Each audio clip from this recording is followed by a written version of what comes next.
Notre camarade de France Info, qui aime beaucoup le cinéma bis, les séries Z, les groupes improbables, la culture populaire, donc, que vous reliez à l'actualité. Et là, vous vous foutez de nous, pardonnez-moi de vous le dire comme ça, mon tout petit.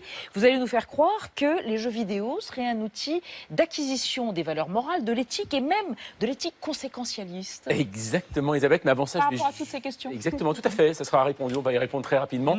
Mais juste avant, je voudrais répondre à une autre question. Beaucoup de téléspectateurs nous demandent ce que fait Elisabeth Quint une fois qu'elle a posé ses questions et que les caméras sont braquées sur vous, ses invités. Eh bien, on peut leur répondre, eh bien, elle joue aux jeux vidéo, voilà, tout simplement.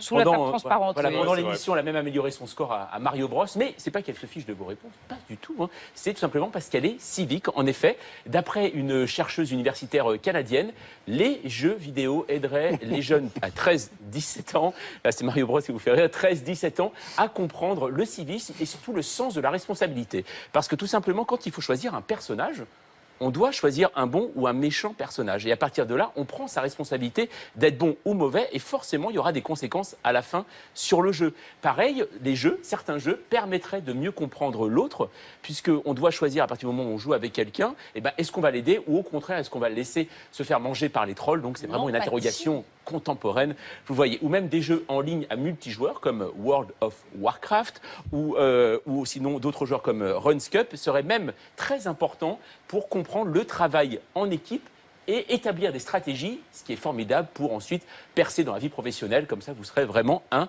winner. Mais la vraie, en tout cas, application jeux vidéo scolarité, on la trouve au Japon, où il y a une petite ville dans la banlieue de Tokyo qui, en avril prochain, va lancer un lycée virtuel. C'est-à-dire que vous serez devant votre ordinateur, des professeurs vont vous donner des cours pendant 25 minutes, et vous aurez un personnage virtuel, un avatar, comme dans les Sims.